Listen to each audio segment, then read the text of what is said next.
Assalamualaikum warahmatullahi wabarakatuh. Alhamdulillahilladzi khalaqal mauta wal hayata liyabluwakum ayyukum ahsanu amala. Ashhadu an la ilaha illallah wahdahu la syarika lah. Wa asyhadu anna sayyidana Muhammadan abduhu wa rasuluhu la nabiyya ba'dah.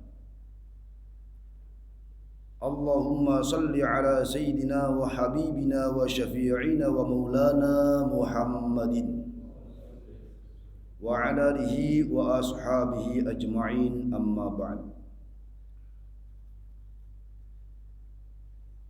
Yang sama-sama kami hormati pengurus DKM Masjid Khairul Ummah, wabil khusus Ketua Bapak Ustadz Hanifan,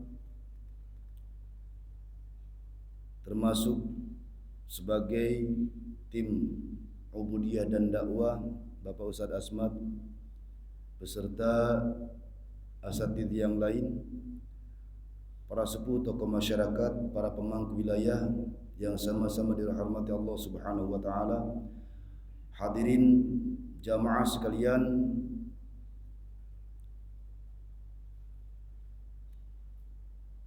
yang insyaallah senantiasa dirahmati Allah Subhanahu wa taala.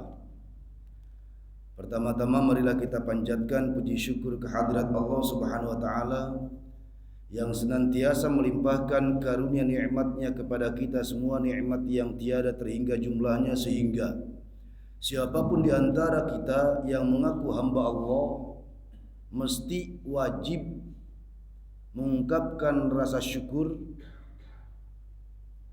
atas karunia nikmat dari Allah Subhanahu wa taala. Wa syukru bitsana'i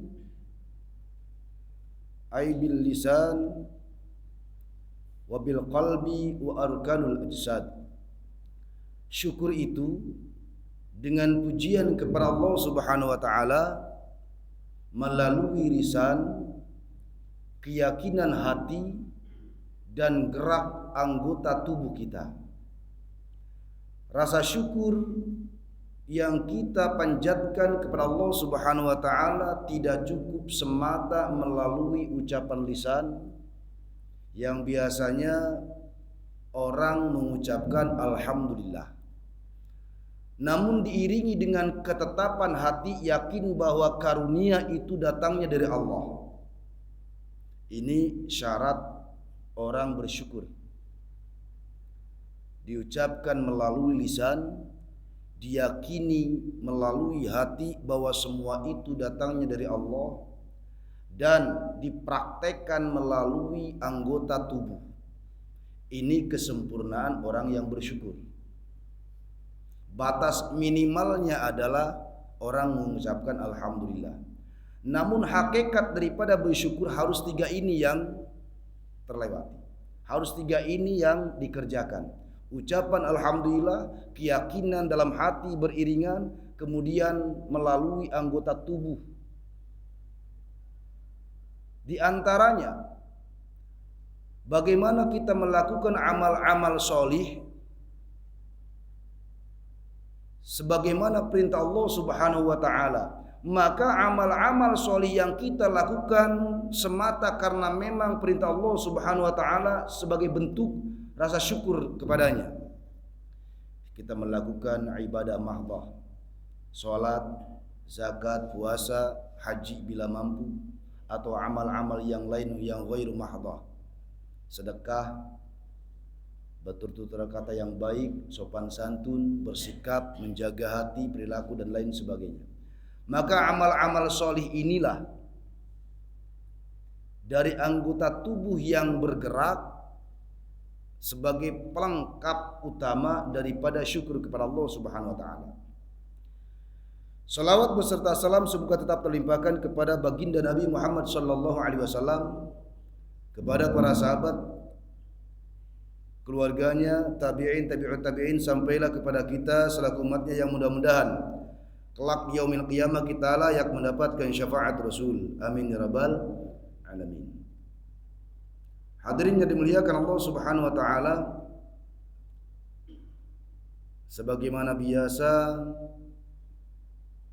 pertemuan Ahad pagi kedua pembahasan tafsir melanjutkan dari pembahasan ayat sebelumnya. Sekarang akan dibahas Al-Baqarah ayat 25. A'udzu billahi minasyaitonir rajim. Bismillahirrahmanirrahim. Wa basyiril ladzina amanu wa 'amilus solihati anna lahum jannatin tajri min tahtihal anhar. Kullama ruziqu minha min thamaratir rizqan qalu hadzal ladzi ruziqna min qabl wa utu bihi mutasyabiha wa lahum fiha azwajum mutahharah wa hum fiha khalidun. Wa basyir, dan sampaikanlah kegembiraan, artinya kabar gembira. Sampaikanlah wahai Muhammad. Jadi kalau di dalam ayat Al-Quran terdapat fi'il amar, itu umumnya perintah Allah kepada Rasul. Wa basyir, kata Allah, sampaikan kabar gembira wahai Muhammad, alladzina amanu, kepada orang-orang yang beriman, wa amilus solihati, dan orang-orang yang beramal solih, beramal baik. Kabar gembiranya apa? Anna lahum jannatin tajri min tahtihal anhar. Ini kabar gembiranya. Sungguh bagi mereka surga yang di bawahnya mengalir sungai-sungai. Kullama ruziqu minha min thamaratir rizqa. Tiap-tiap mereka dianugerahi rizki berbagai buah-buahan. Qalu, ketika itu berlaku, qalu, mereka berkata, hadzal ladzi ruziqna min qabl. Anugerah ini, rizki yang diberikan kepada kami ini sudah pernah kami dapatkan sebelumnya. Wa utu bihi mutasyabiha, mereka diberi buah-buahan yang serupa. Walahum, dan bagi mereka fiha, di dalam jannah, azwajun, istri-istri, mutahharatun, yang suci. Wahum, dan mereka fiha, di dalam surga, khaliduna, orang-orang yang abadi. Nah, kalau ayat sebelumnya kita membahas bagaimana kabar buruk yang menimpa orang-orang kafir, maka saat ini kabar baik bagi orang-orang yang beriman. Qaulu ta'ala wa basyiril ladzina amanu, fihi thalathu masail. Di dalam firman Allah wa basyiril ladzina amanu terdapat 3 persoalan. Al-ula, yang pertama, 5 dzakarallahu azza wa jalla jazaa'al kafirina, dzakara jazaa'al mu'minina. Persoalan yang pertama terhadap perkara yang pernah dituturkan Allah Subhanahu wa taala mengenai balasan orang-orang kafir, maka Allah pun menuturkan balasan orang-orang yang beriman pula. Aidan wa tabsyiru al-ikhbaru bima yadhharu atharuhu 'alal bashara. Tabsyir artinya al-ikhbar, kabar, bima dengan perkara atau suatu, yadhharu atharu, yang jelas jejaknya, 'alal bashara, atas sesuatu yang menggembirakan. Ini yang pertama. Di dalam ayat tadi Allah hendak menegaskan ketika sebelumnya Allah menyampaikan, menuturkan bagaimana balasan bagi orang-orang kafir, Maka ayat ini Allah menegaskan bagaimana menuturkan tentang balasan bagi orang-orang yang beriman pula.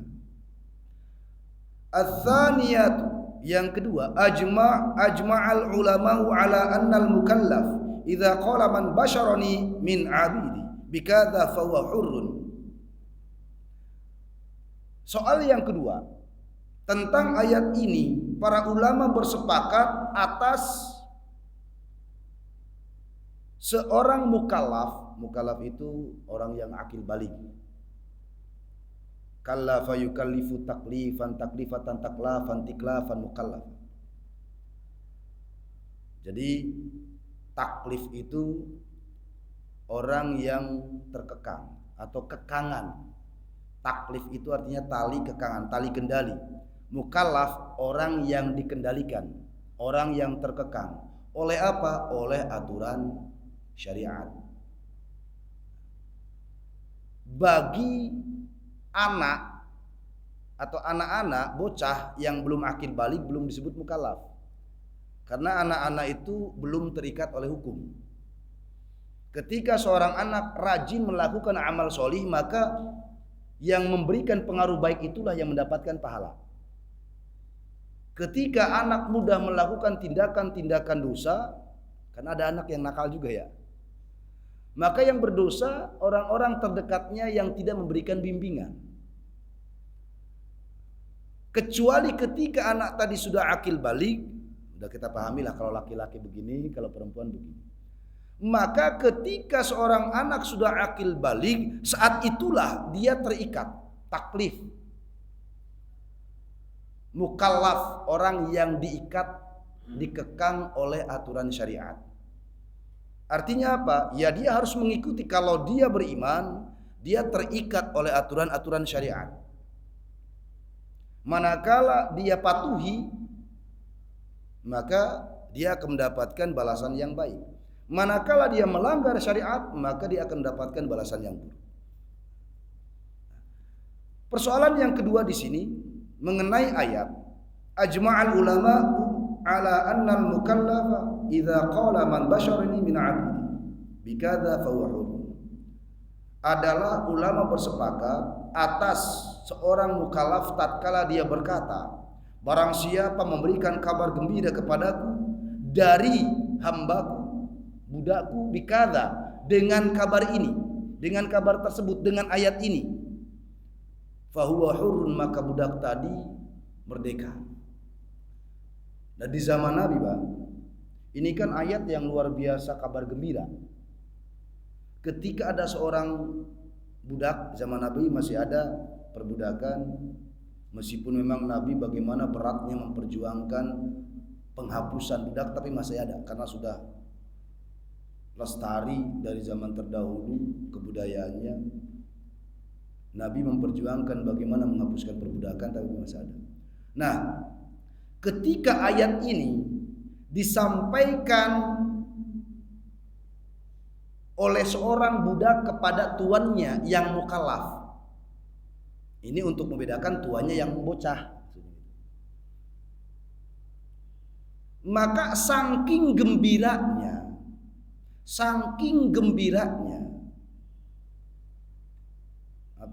tuannya ini, majikannya ini, saking gembiranya si budak tadi menyampaikan ayat ini, budak tadi dimerdekakan.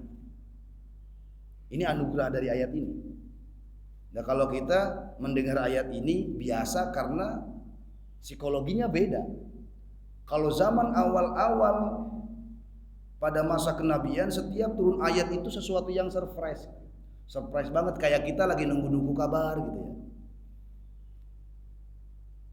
Kita menunggu kabar, nggak usah jauh-jauh lah, kita zaman sekarang suka nunggu apa ya kelanjutan ceritanya ya, ditunggu baik. Maka terlebih orang-orang yang beriman yang senantiasa menyertai Nabi, bagaimana mereka senantiasa memperhatikan kehidupan Nabi, mereka akan menunggu firman apa lagi nih, ayat apa lagi nih. Manakala ayat ini yang turun, bahagianya luar biasa, para sahabat senang. Ini karena kabar gembira bagi orang-orang yang beriman, orang-orang yang beramal solih, maka mereka akan dianugerahi surga. Ini kan senang banget. Sehingga para ulama menyaksikan sirah semacam ini, memberikan kabar. Saat itu ada seorang mukallaf, ketika dia berkata, tatkala hambaku menyampaikan kabar gembira ini dengan ayat tadi, maka hamba tadi merdeka, saking senangnya.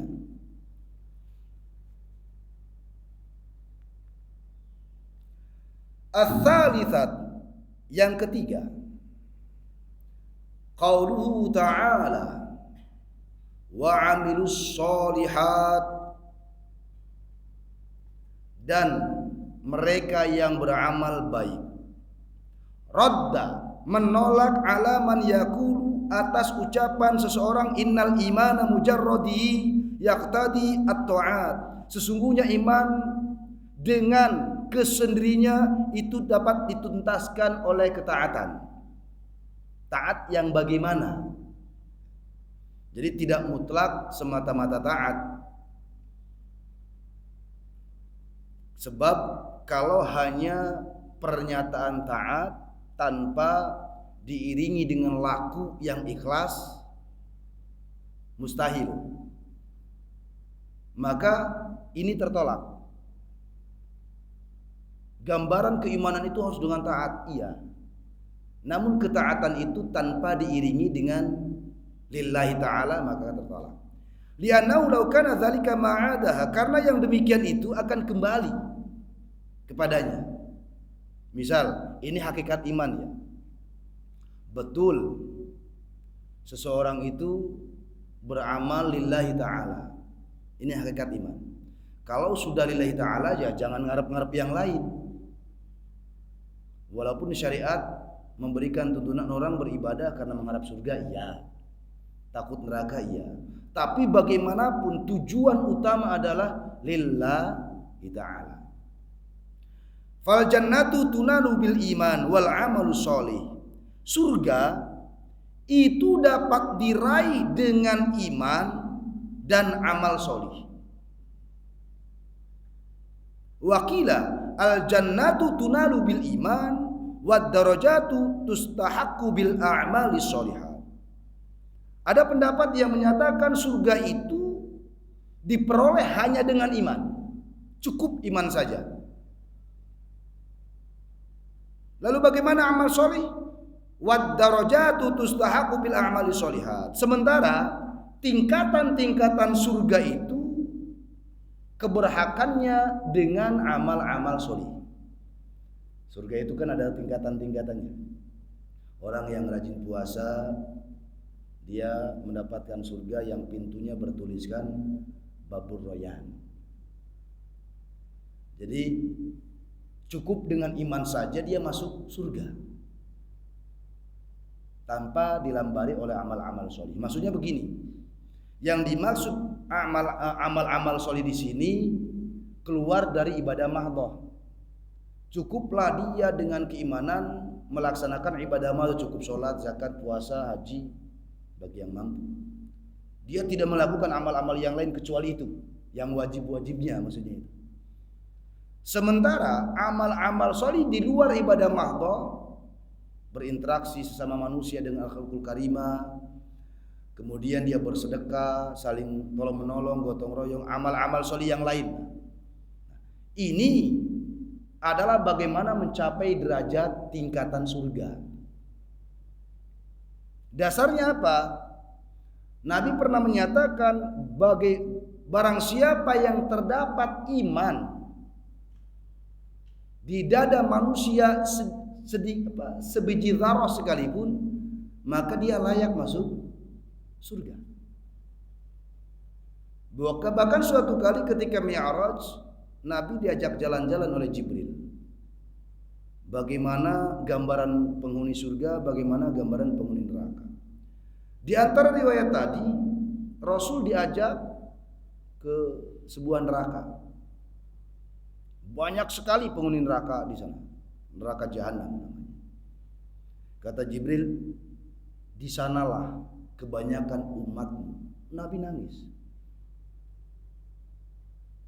Bagaimana mereka disebut umatku sementara mereka masuk neraka jahanam?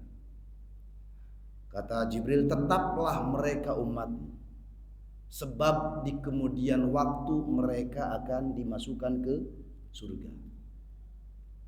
Ini mereka diperlakukan sedemikian rupa sebab waktu di dunia meskipun ia sholat, beriman, namun dengan mudahnya sering melakukan tindakan-tindakan dosa.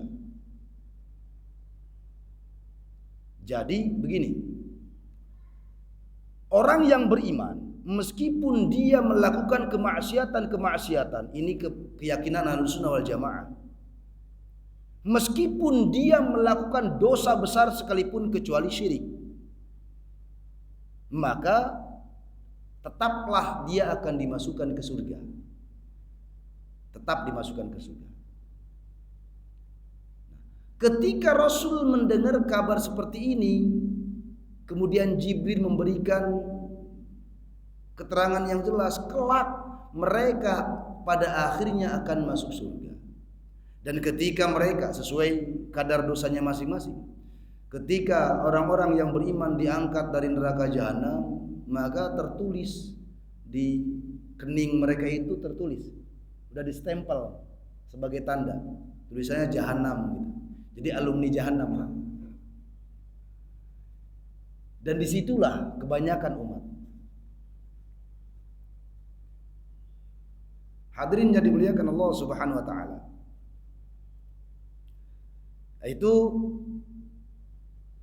berkaitan dengan ayat wa basyiril ladzina amanu wa amilus sholihat. 3 perkara itu.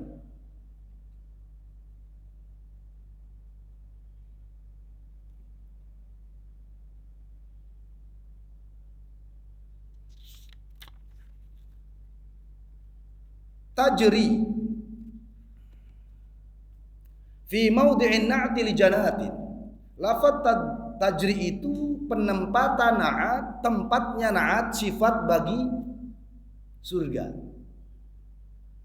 Wa huwa marfu'. Kalimat tajri itu marfu'. Li'annahu fi'lun mustaqbalun, fi'il mustaqbal. Kalau sudah fi'il mustaqbal berarti dia fi'il mudhari. Fahudhifat ad-dhammatu minal ya'i li thaqliha ma'aha. Kemudian harokat dhammahnya minal ya dari huruf ya dibuang. Li thaqliha karena beratnya ya ma'aha yang menyertai kalimat. Jadi di dalam tata bahasa Arab itu ya, jaro yajri, fa'ala yaf'ilu. Mestinya jaro yajriyu, tajriyu. Cuman kalau bahasa Arab ketika di akhir kata itu berupa ya, berat-beratnya huruf ya terakhir diharokati dhammah itu berat. Sehingga sudah menjadi keumuman orang Arab itu selalu membuang yang namanya harokat dhammah di kata terakhir khusus huruf ya. Karena alasannya ya itu saudaranya yang mengiringi adalah harokat kasroh. Maka jadilah tajri. Harusnya tajriyu. Kalau dikembalikan kepada ilmu nahu ilmu sorof. Min tahtiha ay min tahti asjariha. Min tahtiha yang bermakna jannatin tajri min tahtihal anhar. Surga yang di bawahnya mengalir sungai-sungai. Yang dimaksud di bawah surga itu bukan ini surga terus di bawahnya air yang begitu. Ini ada kata yang terbuang karena sudah menjadi kemakluman bagi semua orang. yang di bawahnya mengalir ai min tahti asjariha, yakni yang dimaksud min tahtiha di situ adalah mengalir dari bawah pohon-pohon surga. Bukan mengalir di bawah surga lah. Kalau sudah di bawah surga berarti bukan dari bagian surga. Kan orang berpikirnya begitu. Ketika annalahum jannatin tajri min tahtiha. Bagi mereka surga yang di bawahnya surga mengalir air-air. Kok di bawah surga? Berarti di luar surga. Maksudnya adalah mengalirnya tadi di bawah min tahti asjariha, dari bawah pohon-pohon yang ada di surga. Jadi membayangkan, apalagi kalau orang Arab dengar begini itu senang banget. Kalau kita biasa aja kali, orang di kita mah air melimpah. Kalau orang Arab dengar begini demen banget. Emang air susah. Membayangkan gitu, lagi haus-hausnya, duduk di bawah pohon rindang, di bawahnya mengalir air, seger bener. Kalau Indonesia kan biasa melihat air yang gelontor. Orang Arab dengar begini demen banget, seneng gitu.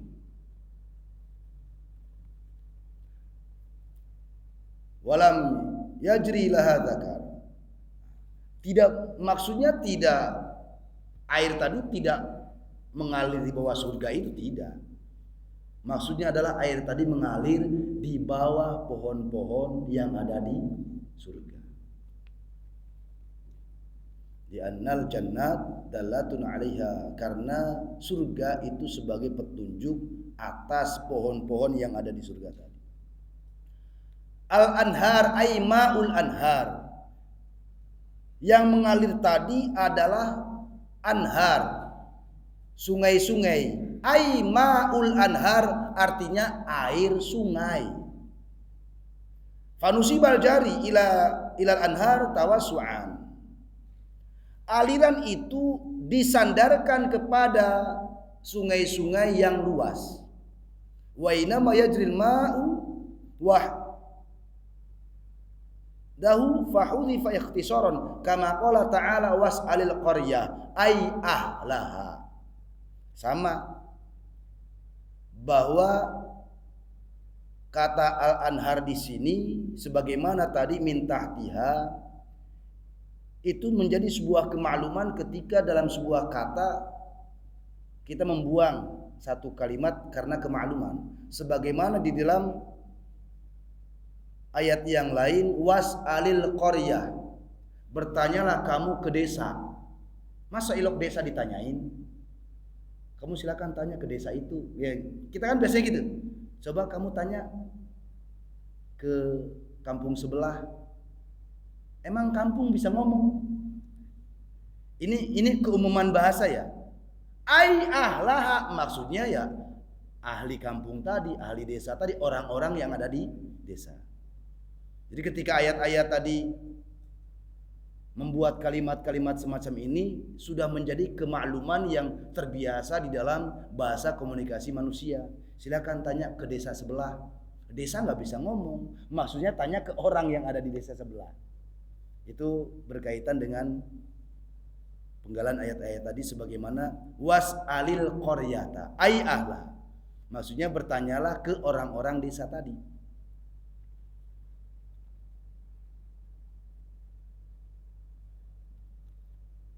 Kemudian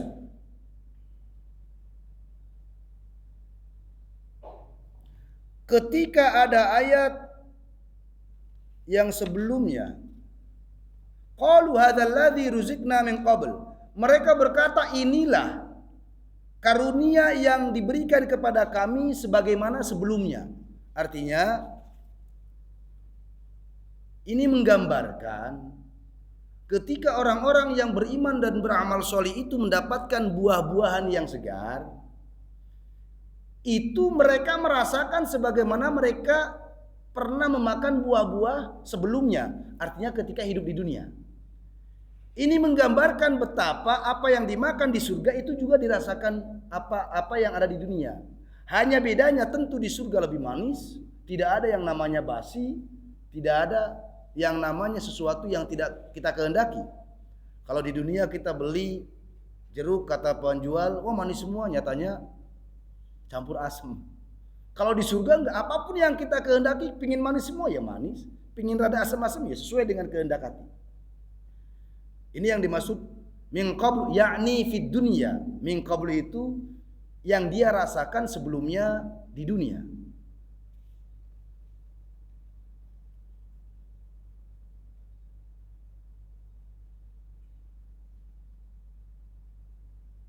Hadirin yang dimuliakan Allah Subhanahu wa taala. Kalimat min qablu wa fihi wajhani, ada dua pandangan, dua pengertian berkaitan dengan min qablu. Ahaduhuma, salah satunya annahum qalu hadzal ladzi wu'idna bihi fid dunya. Jadi ruzikna itu bermakna wu'idna. Sesungguhnya mereka orang-orang yang beriman dan beramal soleh yang masuk surga, mereka berkata, hadzal ladzi wu'idna bihi fid dunya. Inilah karunia yang dijanjikan kepada kami, wu'idna, dijanjikan kepada kami sebagaimana dulu ketika di dunia. Artinya ketika mereka di akhirat kelak masuk surga, dapat menikmati kelezatan surga, maka kata-kata hadzal ladzi ruzikna min qablu itu bermakna hadzal ladzi wu'idna bihi fid dunya. Inilah karunia yang dijanjikan kepada kami sebagaimana waktu di dunia. Itu yang bermakna min qablu tadi. Wu'idna dari kata ruzikna, dijanjikan kepada kami. Artinya mereka betapa bahagianya janji-janji yang dulu pernah disampaikan oleh Nabi melalui ayatnya di dunia terbukti di surga. Terbukti di akhirat dengan dimasukkannya mereka ke surga dengan mendapatkan rizki kenikmatan-kenikmatan itu. Wa tsani hadzal ladzi ruzikna fid dunya li anna launaha yushabbihu launa thamarat dunya. Pandangan yang kedua berkaitan dengan min qablu adalah inilah yang dikaruniakan kepada kami waktu di dunia. Karena apapun jenisnya karunia tadi serupa sebagaimana jenisnya buah-buahan di surga. Jadi sama buah, bentuknya sama. Fa idza akalu wajadu ta'mu ghairu dzalik. Maka ketika mereka memakannya, ingin makan, ya tinggal terhidang. Mereka langsung menemukan apa yang mereka kehendaki. Itu makna berikutnya. Kemudian walahum fiha azwajun. Wa azwajun jam'u zaujin. Walahum fiha azwajun, dan bagi mereka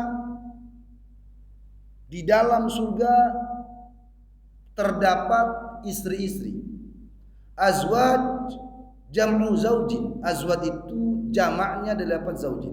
Wal mar'atu, bagi perempuan, zaujur rajul, yakni pasangan laki-laki. War rajulu zaujul mar'ah, dan bagi laki-laki pasangannya perempuan. Maksudnya begini. Bagi laki-laki maka mereka akan mendapatkan istri sesuai selera. Bagi perempuan mereka akan mendapatkan suami sesuai selera. Ya suami dia, tapi tentu seleranya tinggi. Suami dia di dunia mohon maaf gitu ya, pesekan, hitemah gitu. Tapi ketika si perempuan ini seorang istri masuk surga, dia berharap suami yang begini perawakannya, dia dikasih seperti itu. Kemudian dikatakan mutahharatun, na'tun, sifat li azwaj, bagi para pasangan. Wa ma'na hadhi taratu minal haidi wal busaq wa sairi aqdari adamiyat. Dzakara Abdul Razzaq qala akhbarani Ats-Tsauri an ibni Abi Najij an Mujahid mutahharatun qala la yabulna wa la yataghawwatna wa la yaridna wa la yahidna wa la yamnina wa la yabsuqna. Yang dimaksud suci, pasangan-pasangan suci itu la yabulna, mereka tidak ada istilah kencing, tidak ada istilah berak, tidak ada istilah mereka haid. Jadi selamanya tidak ada haid lagi di sana. tidak adanya nifas, tidak adanya kotoran-kotoran yang melekat pada diri mereka. Jadi tidak beranak, tidak kencing, tidak berak, tidak haid, tidak nifas dan lain sebagainya. Nah, inilah yang menjadikan ketetapan penghuni surga adalah mereka orang-orang yang beriman dan beramal solih. Kuncinya adalah ketika kita tadi membayangkan, naudzubillah, Rasul dinampakkan betapa banyaknya umat Rasul itu dimasukkan ke neraka jahanam karena mudahnya melakukan kemaksiatan. Betapa seringkali di dalam kelalaian manusia, sengaja tidak sengaja mudah melakukan perilaku dosa. Maka Rasulullah Shallallahu Alaihi Wasallam pernah memberikan bimbingan, wa atbi'is sayyi'atal hasanata tamhuha. Iringilah perbuatan yang buruk dengan perbuatan yang baik, niscaya perbuatan yang baik tadi akan menghapuskan perbuatan yang buruk. Maksudnya iringilah perbuatan dosa, manusia buruk itu kan berakibat dosa. Iringilah perbuatan dosa tadi dengan perbuatan yang baik, niscaya perbuatan yang baik ini akan menghapuskan dosa-dosa. Ya jangan salah mengartikan, saya nyopet, maling, ngerampok, habis itu saya sholat, ya nggak gitu-gitu amat. Bukan berarti perbuatan yang disengajakan dari memaksakan maksiat, tidak. Artinya manusia itu dengan segala kelemahannya memang sering melakukan tindakan-tindakan dosa.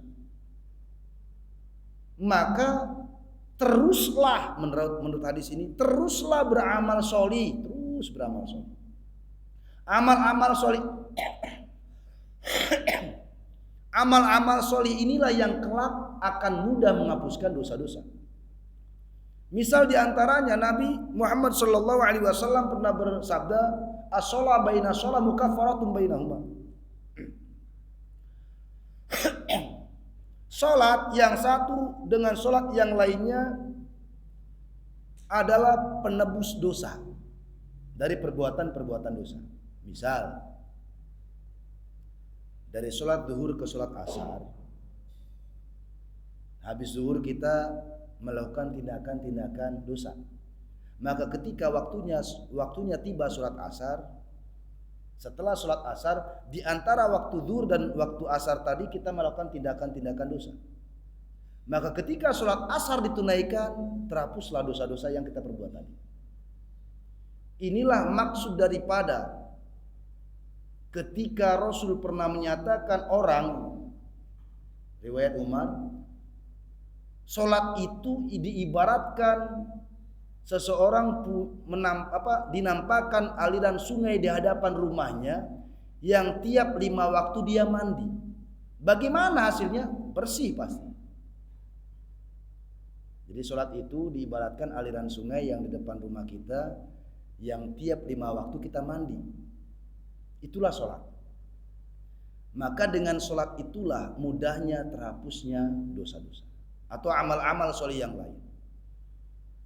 Inilah resep dari Rasulullah Sallallahu Alaihi Wasallam, wa atbi'is sayyi'atal hasanata tamhuha. Iringilah perbuatan yang buruk, maksudnya perbuatan yang mengakibatkan dosa tadi dengan perbuatan-perbuatan yang baik, niscaya perbuatan-perbuatan yang baik ini akan menghapuskan dosa-dosa dari perbuatan. Hadirin jadi muliakan Allah Subhanahu wa taala. Demikian saya merasa terganggu, udah ada yang lalu lalang Pak di luar. Memang. Ya, syukur nanti tanya jawab. Nanti tanya jawab di luar ya. Gimana Ustaz? Di luar lebih kondusif. Demikian pembahasan tafsir berkaitan dengan ayat Al-Baqarah ayat 25, kabar baik yang disampaikan Allah melalui Jibril disampaikan kepada Kanjeng Nabi untuk menyampaikannya kepada orang-orang yang beriman dan beramal soleh. Adalah kabar gembira bagi mereka mendapatkan surga yang di bawah pohon-pohon surga mengalir aliran-aliran sungai yang jernih. Mereka dianugerahi berbagai buah-buahan yang segar dan masing-masing penghuni surga mendapatkan pasangannya sesuai dengan selera masing-masing. Tidak ada yang namanya hal yang berkaitan celah atau cacat di surga. Segalanya adalah keindahan, kenikmatan, anugerah dari Allah Subhanahu wa taala. Mudah-mudahan ayat ini menjadikan kita semakin yakin agar kabar gembira, tetap istiqomah dalam menjaga keimanan dan ketakwaan, dan istiqomah pula beramal solih. Dengan demikian mudahnya dosa-dosa terhapuskan atas izin Allah, dan berkat rahmatnya kelak dengan mudahnya kita masuk pada golongan lahum jannatun tajri fiha khalidun. Amin ya rabbal alamin. Al-Fatihah. A'udzu billahi minasy syaithanir rajim. Bismillahirrahmanirrahim. Alhamdulillahi rabbil alamin. Arrahmanir rahim. Maliki yaumiddin. Iyyaka na'budu wa iyyaka nasta'in. Ihdinas siratal mustaqim. Siratal ladzina an'amta 'alaihim ghairil maghdubi 'alaihim waladdallin. Rabbighfirli wa liwalidayya amin ya rabbal alamin. Mohon maaf kalau ada tutur kata yang kurang berkenan. Wallahul muwaffiq ila aqwamit thoriq. Assalamualaikum warahmatullahi wabarakatuh.